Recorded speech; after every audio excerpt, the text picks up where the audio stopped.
manje ayisekho la isilaphansi ngabe isezwe noma isezwe endlebe njengoba ingasekho isilaphansi endaweni yayo bonke abantu abanjengalabo bazi ukubakhotheke mhlawumbe ukuthi bangakwazi ukuyenza imalini mhlawumbe isibhedlela ayikho la ihlala khona ingasesilevini yabo indlebe njengoba niyibona nje nansi la isikhona njengamanje yabo umuntu normally indlebe efuna ngabe la yambuza ukuthi khona into esezoyizwa ngeliside yes yabo so siyacela nje ama special avele mhlawumbe just ukuthi basikhotheke mfethu sineyibhedlela kahulumeni ngithanda udadewethu menze example uthi kuyofuneka ibhedlela ezinkulu ezifana nabo Nkosi Albert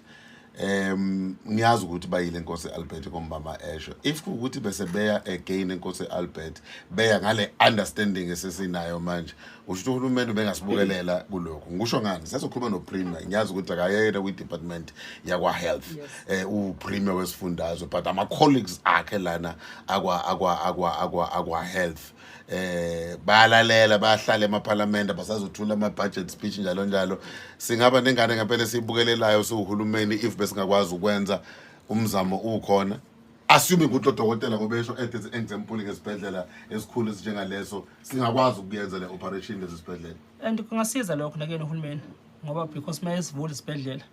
ama specialty wabiza ezokwazi ukuzoperform umfana ebambisene nodokotela bakahulumeni esibhedlela sakahulumeni because amakhosi yabona kuba lula ngoba nabo bazokwazi ukugain experience ngoba phela ufikile Nkosi Albert but uyabona abakwazanga ukuthi babe nesolution although besidiagnose ukuthi isifusini base abazange bamenze operation uma sekhona ama specialist kunokuthi uzasuka iprivate esingena imali yaso uhulumeni ngabe lapho udlala elikhulu iqhaza okay Sas Department of Health umama uNomagugu Simelane lalele naye spokesperson sakhe silalele Mkhaya balalele HOD hulumeni waZulu Natal lalele lena ayidinga health kuphela idinga every department ekhona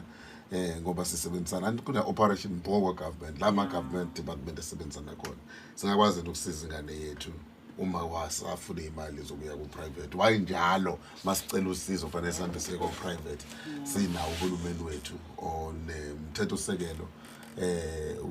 chapter 2 akhona the bills of rights osinikeza ithuba lokuthi kuwa ama sections ka chapter 2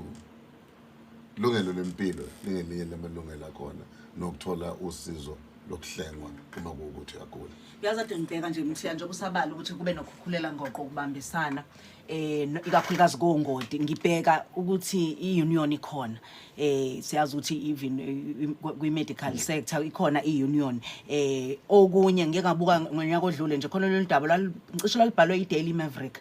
bekhuluma ngokuthi kune list yodokotela asebeqedile baqeqeshwa kodwa abangasebenzi ababhalisela ukuthi bakuyi waiting list yokuyo volunteer bafisa ukuyo volunteer ngoba baya specialize kulokho abaspecialize ngakho shuthi ke sebeqeqeshiwe inkinga ke ukuthi isystem ayikwazi ukubama umatha ngenxa usike sabona futhi nini nje kulenyanga edlule kuyo lenyanga sike sabona futhi kunesikhalazo sodokotela bemasha bethi abayitholile imisebenzi kodwa manje futhi nanga bahlele ekhaya nalo lwazi abanalo abakwazi ukuthi bakuyi waiting list yokuvolunteer not yokuthi baqashwe uyabona lonto ngokwe Daily Maverick ebibhale ngonyaka odlule uma ngibuka la kulesi simo somntwana njengoba sikhuluma balalele ukuthi awusiyabona ukuthi ngoba nabasanda kuqeda manje izikole mhlambe sebeke bafunda ngakho lokho ukuthi kufanele ngabe kwenziwa ukuthi nokuthi kodwa ingenxa ukuthi abanayo indawo yokusebenzela mhlambe ezinye izinto kufanele sibhekele zomthiya njengezwe njengeningizimu Afrika ukuthi kwenzeke kanjani ngoba nazi izimo nezifo zikhona bakhona odokotela abanye sebekwazi ukuthi lento bangayixazulula kanjani kodwa kufanele ukuthi ugiye esihosheni asikho isigcawu la ugiyela khona hayi kulungile lokho sefam sivumele silivale lapho udaba mthuzi kuthola kanjani for more information ngabathi sifuna ukusiza esilalele Inambeni yocingo yethu yetholakala ethi 0677893002 nasekulenza ukuxhumana TikTok, YouTube, Facebook, Twitter, TV siyabona.